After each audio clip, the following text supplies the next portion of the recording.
Hello everyone, आप देख रहे हैं अपना YouTube channel can we take. मैं हूं आपके साथ Nisha Tripathi. What started as a tariff war has turned into a full-scale diplomatic duel. India and America के बीच इस समय एक अच्छी खासी, मैं कोल्ड वॉर तो नहीं कहूंगी, शायद वो एक्सट्रीम है, लेकिन इस समय एक अच्छा खासा बिटरनेस आ गई है। दोनों के रिश्तों में एक अच्छी खासी वॉलेटिलिटी आ गई है। अब इनफैक्ट ऐसा हो गया है कि दोनों लीडर्स की पर्सनल व्यक्तिगत अस्मिता दांव पे लग गई है, ऐसा हो गया है। मैंने अपनी पिछली वीडियो में ये बात करी थी कि आखिर क्यों इंडिया ने अपना स्टांस नहीं बदला, why it stood firm on it's stance. क्यों इंडिया ने जो किया वो क्यों यूएसए की बात नहीं मानी। इस वीडियो में मैं बात करूंगी कि आखिर इंडिया क्या स्टेप्स उठा रही है to counter the effects of Trump tariffs. Yes, क्योंकि इफेक्ट तो होंगे। EY अर्नस्ट एंड यंग की रिपोर्ट के हिसाब से जो ये ट्रम्प टैरिफ है इसका असर होगा 0.9% ऑन इंडियन इकोनॉमी। लेकिन अगर India takes the right step तो जो इफेक्ट होगा वो 0.1% का होगा। और इंडिया इज टेकिंग स्टेप्स। पहले तो मैं आपको ये बता दूं कि इंडिया इस समय 1990 की इंडिया नहीं है।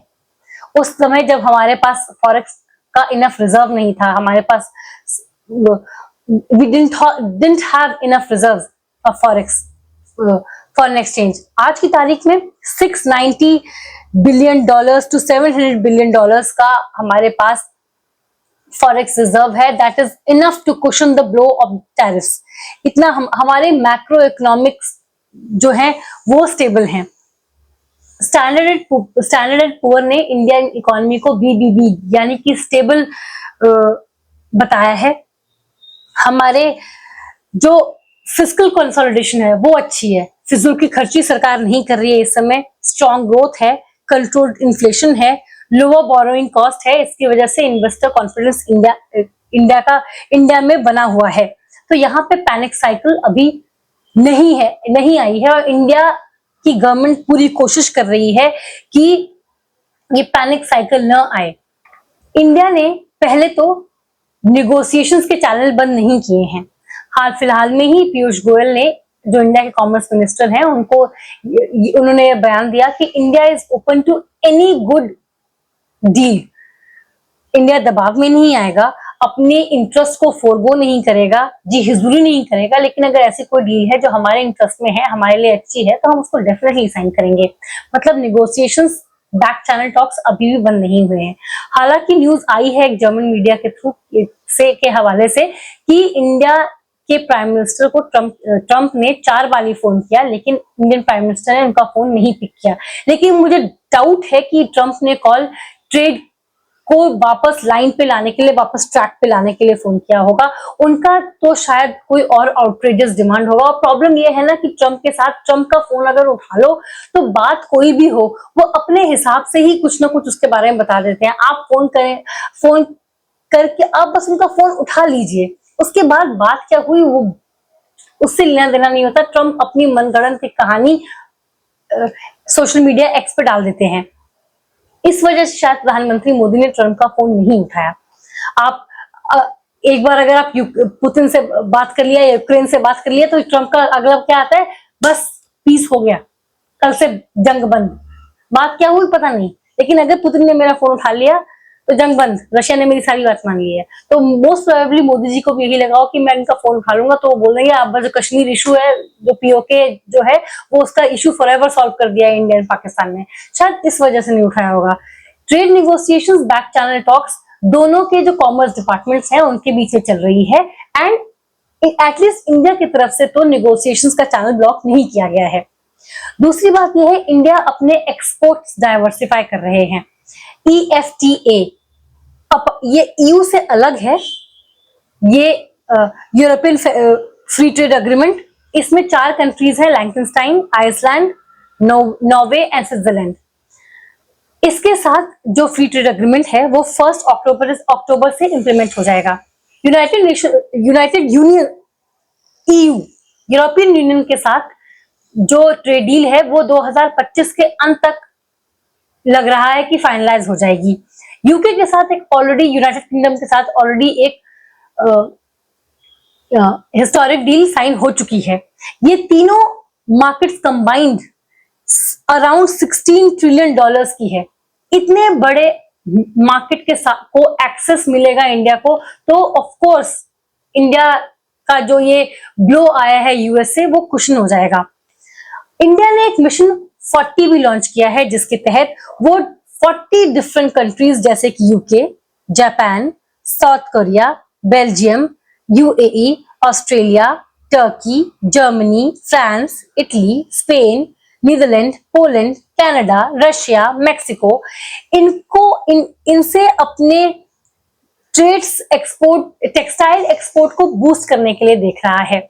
India wants to promote itself in these countries, in these markets, as a reliable supplier of quality, innovative and sustainable textile products. साथ में ही भारत सरकार चाह रही है कि जो प्राइवेट कंजम्पशन है वो भी बढ़ जाए। अभी प्रधानमंत्री मोदी ने अपने स्वतंत्रता दिवस में जो स्पीच दी, वहां रेड फोर्ट से उन्होंने बोला कि जो जीएसटी है वो दिवाली तक और रैशनलाइज हो जाएगा। अभी उसमें 4 स्लैब्स हैं, 5%, 18%, 12% एंड 28%। दिवाली तक 12% एंड 28% का जो स्लैब है वो हटा दिया जाएगा। साथ में ही आपको याद होगा बजट में उन्होंने जो टैक्स एग्जम्पशन दिया था, उसमें जिन लोगों की सैलरी 12 लाख पर एनम है, यानी कि 1 लाख प्रति माह, वो टैक्स स्लैब से बाहर होंगे। They won't be taxed. India में 1 लाख की सैलरी पर मंथ बहुत अच्छी मानी जाती है, बहुत ही कंफर्टेबल लाइफस्टाइल जी सकते हैं। वो लोग टैक्स स्लैब से बाहर हैं, मतलब डिस्पोजेबल इनकम लोगों के हाथ में ज्यादा होगी। अगर लोगों के हाथ में डिस्पोजेबल इनकम ज्यादा होगी तो प्राइवेट कंजम्पशन, जो कि एक बहुत बड़ी मात्रा में जीडीपी का हिस्सा बनाता है, बहुत ज्यादा बड़ी मात्रा में जीडीपी में कंट्रीब्यूट करता है, तो प्राइवेट कंजम्पशन बूस्ट होगा, उसकी वजह से जीडीपी भी बूस्ट होगी। साथ में ही जो पॉलिसी टूल्स हैं उनको भी इंप्लीमेंट करेगी भारत सरकार।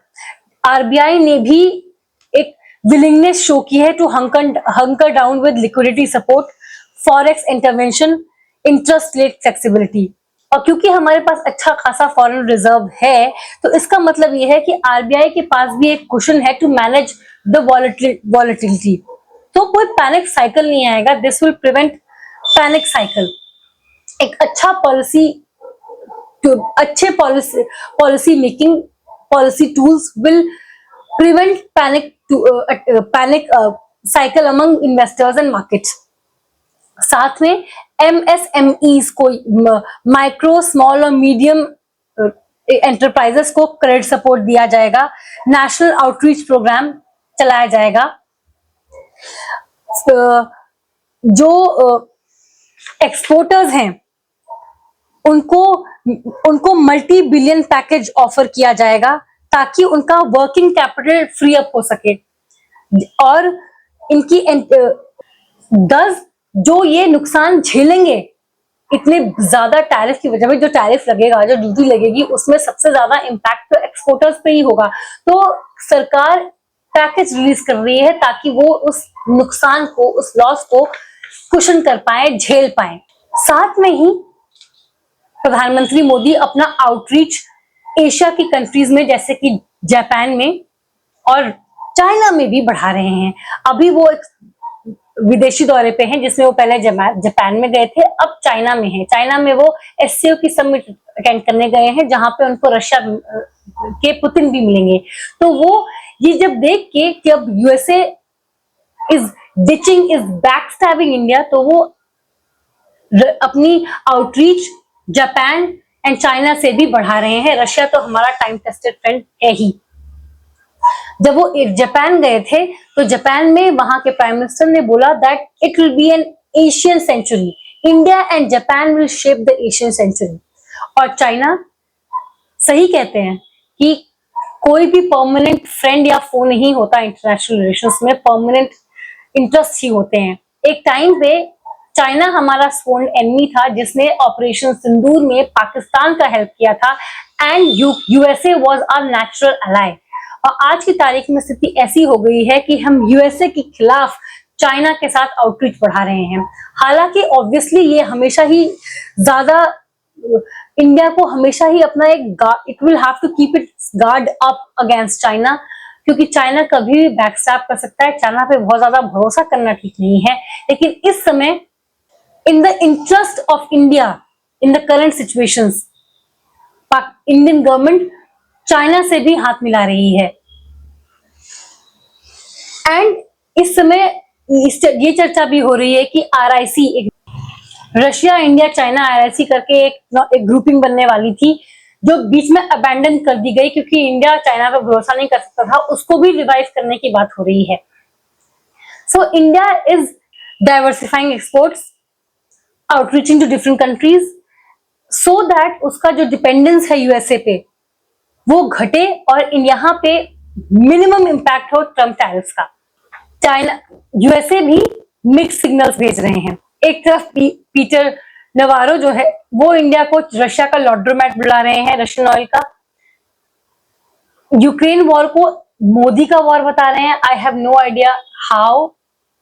और साथ में उनके ट्रेजरी सेक्रेटरी हैं बेसेंट, वो बोल रहे हैं we will all come together at the end of the day. ये mostly good cop bad cop routine हो रहा है। एक तरफ इंडिया को गाली दी जा रही है, एक तरफ कोई बोल रहे हैं कि इंडिया के साथ रिश्ते खराब मत करो। बाकी USA कभी भी भरोसेमंद पार्टनर नहीं रहा है और नहीं रहेगा। USA पे भरोसा खत्म हो गया है, USA पे भरोसा करना नहीं चाहिए। मेरा टेक इन सब में ये है कि आप ये बोल के कि ये मोदी का वॉर है, अगर मोदी चाहें तो ये वॉर खत्म हो जाएगा। एक तरीके से आप इंडिया को कितनी इंपॉर्टेंस दे रहे हो। एक तरफ अपने आप को ग्लोबल हेजिमॉन बताते हो कि हम तो दादा हैं, हम तो चौधरी हैं, ऊपर से तुम्हें लग रहा है कि जो तुम नहीं कर पा रहे वो मोदी जी कर लेंगे मात्र ऑयल खरीदना बंद करके। अगर मोदी का वॉर है, मतलब मोदी जी अगर चाहे तो ये वॉर कल यूं खत्म हो सकता है। तो नोबेल प्राइज तुमको ट्रम्प को मिलना चाहिए या मोदी जी को? अगर मोदी जी छड़ी चलाएं और सारे युद्ध बंद हो सकते हैं, आप कितनी इंपॉर्टेंस दे रहे हैं इंडिया को, मोदी जी को, और फिर नोबेल प्राइज आप किस मुंह से मांग रहे हैं? मोदी जी को दीजिए भाई, उनमें इतनी ताकत है। अभी सुना है यूक्रेन ने भी फोन किया है कि प्लीज पुतिन को समझाइए। लोग कह रहे हैं कि ये नेक्स्ट सेंचुरी एशियन सेंचुरी ही होगी, इंडिया की सेंचुरी होगी। मुझे तो हालात देख के लग रहा है कि ये इंडिया की सेंचुरी ऑलरेडी आ चुकी है। वो USA जो अपने आप को दादा कहता है, वो खुद ये मान रहा है कि ये तो मोदी का वार है। मोदी अभी कहें अभी ऑयल खरीदना बंद कर दे तो रशिया की इतनी हिम्मत कि वो यूक्रेन को इन्वेट कर पाए।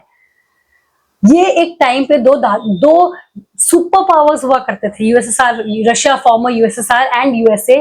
आज की तारीख में ये द ग्लोबल हेजिमॉन, जिसके जितने के बाद एंड ऑफ हिस्ट्री कहा गया था, वो आज इंडिया की तरफ देख रहा है कि ये बोले तो युद्ध बंद हो। तो मैं तो एक तरीके से बोल रही हूँ कि ये जो सारा जायता फैला है, this is the message that India has arrived. India is not arriving, we have arrived. हम चाहें तो युद्ध होगा, हम चाहेंगे तो युद्ध बंद हो जाएगा। USA भी हम लोग को डराने की कोशिश कर रहा है ताकि हम उसकी बात माने। डरने तो हम नहीं वाले हैं, लेकिन उसको यही लग रहा है, उसका सारा समस्या ये कि हमारे बस की तो कुछ नहीं है, हम जो कर सकते थे वो कर दिया। अब मोदी जी हेल्प करें तो कुछ कर सकते हैं। अब हाथ तो नहीं जोड़ सकता, अपने आप को चौधरी मानता है तो धमकाने की कोशिश कर रहा है, आग दिखाने की कोशिश कर रहा है। लेकिन इंडिया डरने वालों में से नहीं है। मैंने अपनी पिछली वीडियो में भी कहा था कि जब हमारी हालत खराब थी हम तब नहीं झुके, तो अब तो सवाल नहीं उठता कि हम झुकेंगे। आज के लिए इतना ही, मुझे दीजिए इजाजत। ऐसे टॉपिक्स पर चर्चा के लिए बने रहे मेरे चैनल कनेक्टेड के साथ। इस वीडियो को लाइक करें, शेयर करें, इस वीडियो में अपनी राय जरूर दें। मेरे चैनल को प्लीज सब्सक्राइब करें। सी यू नेक्स्ट टाइम।